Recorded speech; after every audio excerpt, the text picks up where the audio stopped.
Nii oleme siis Ukuga nüüd Kurksel ja meil on plaan minna Pakri saartele. Vaatame, kuidas meil see õnnestub, kas me jõuame teisele kaldale või läheb sama õnnetult, nagu siin on olnud ajaloos paarkümmend aastat tagasi, kus inimesed hukkusid militaarsete õppuste käigus. Noh, loodame parimat, et jääme ellu. Kelgu peal on siis meil sellised raskemad asjad ja seljakottides meil kergemad asjad. Väga põnevad moodustised. Oh.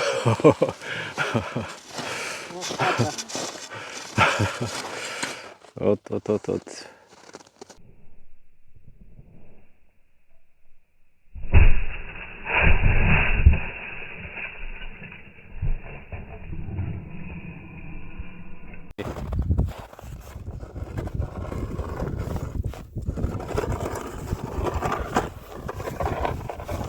See on meie piknikulaud siin. Me oleme kuskil, ma arvan, äkki poolel teel ja suhteliselt vähe tuult on selja tagant pigem praegu tuul, et ei ole üldse keeruline. Kohati on mingisugused praod jääs, aga noh, ma arvan, et need on mingist sammust ajast. Ehk sinna poole läheb siis Kurkse, kus on ka see mälestusmärk. Ja sinna poole jääb siis meie Pakri saar. Vaatame siis, kas lähme mõlemale saarele ja uudistame seal. Nad sellised praad on vahepeal, sellised pikad.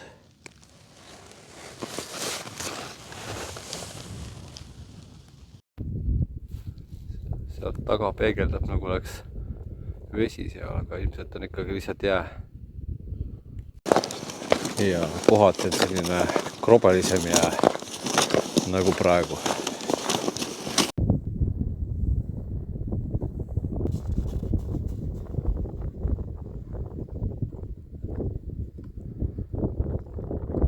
Kukul on energia ülejääk, ta ju uisutas eile ainult 63 kilomeetrit ümber Kihnu.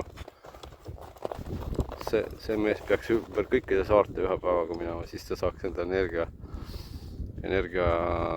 rahuldatud.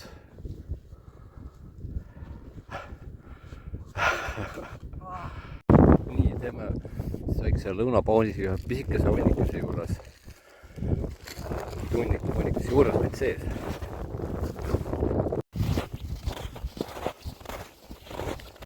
No nii, siukene põnev koht.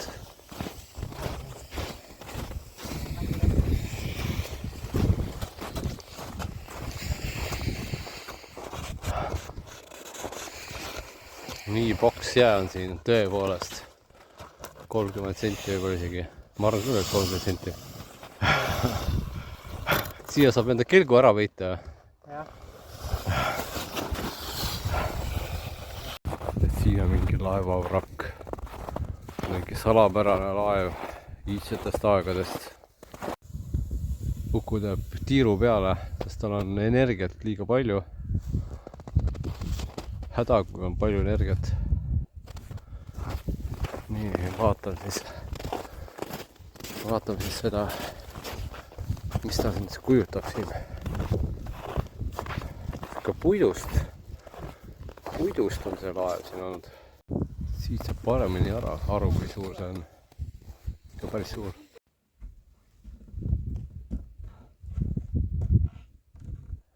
Nii, siin nüüd Uku vist saabki enda otsa, vaatan, nii ääre pealt ronib. Ääre peale.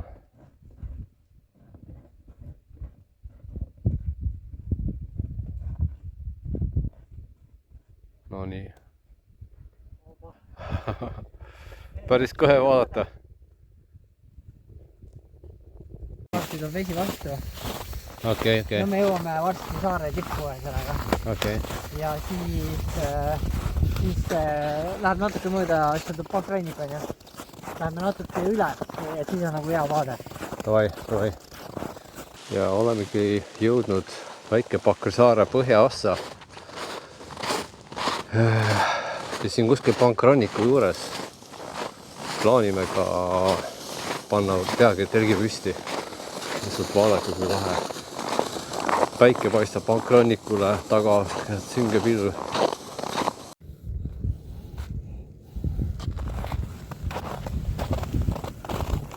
Mingi väga huvitav müstivärk, siuke, kes teab, kes tunneb siukseid märke, andke teada, millega võib olla tegu.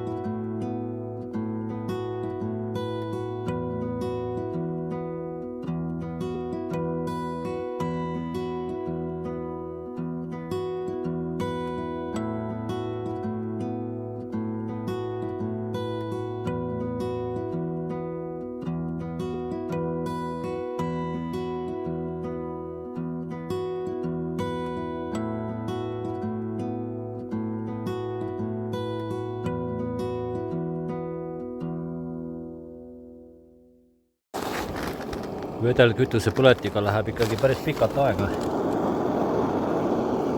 Talvisel ajal läheb ikkagi päris võimsalt. See on Ukuga siit samast ühes potis praegu. Pelmeenid, väga hea. Ja need on piisavalt palju meil. Kahekäiguline õhtusöök, nüüd tulevad nuudlid. Nii on uus hommik ja püüame teha süüa endale.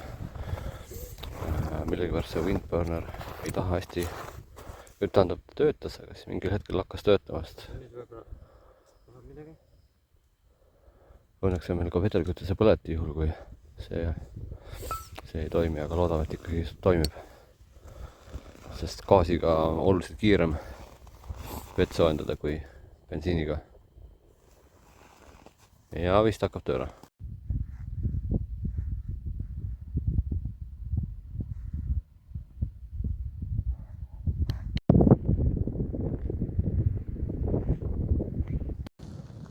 Nii, ja valmistamegi nüüd edasi minema. Me eile tulime sealt poolt, siis nüüd plaanime minna siit poolt edasi. Kuskilt pidi mingis autotee lausa olema siin. Tagasi.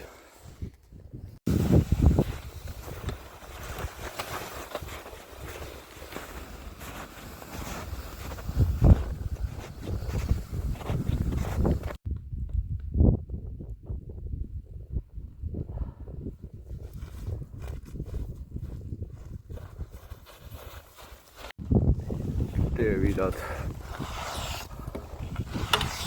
Suurpakri 5,2 kilomeetrit ja Sõjamäe linnak 1,8 kilomeetrit.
Tõesti nagu varsti jõuame sinna külla, siis läheb lebamaks.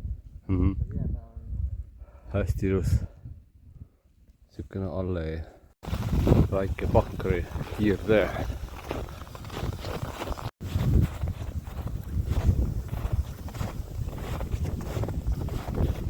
See olevat ühe Robinson Crusoe stiilis inimese elamu siin Pakri saarel, väike Pakril, Pakri Mati.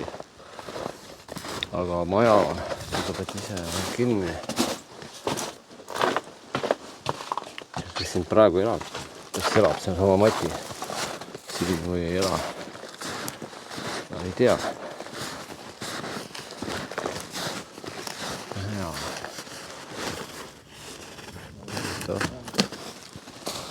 Huvitav.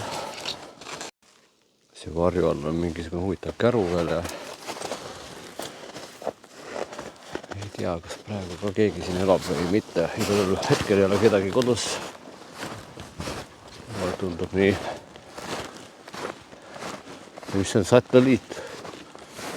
Sativann või?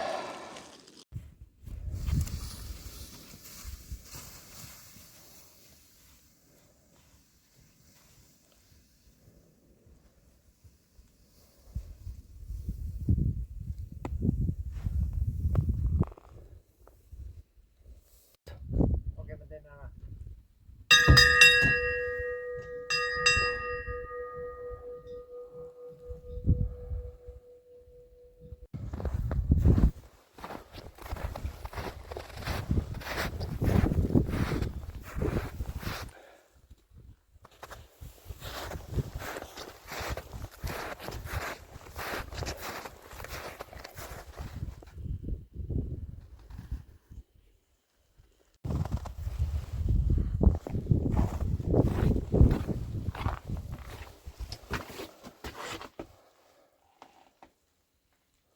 Väike pakrikabel.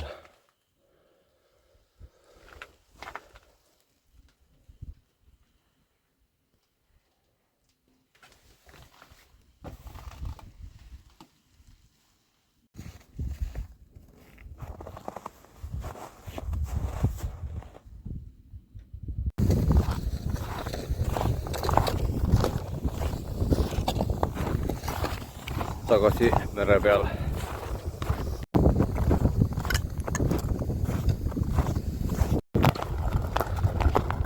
Kohati on sellised väga huvitavad sõõrjad moodustised.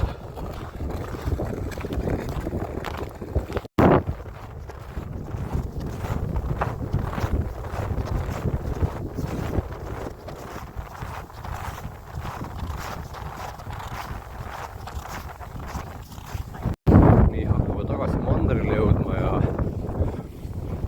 teel tagasi siis Kuku avalikustas ühe tõsiasja, et vahepeal me kõndisime üle jää, mis võis olla ainult 2-3 nädalat vana, natuke noorem ja aga kordagi sellist ohutunnet nagu ei tekkinud sellest mõttes, et mingi praginat ei kuulnud ja midagi kahtlast ei märganud.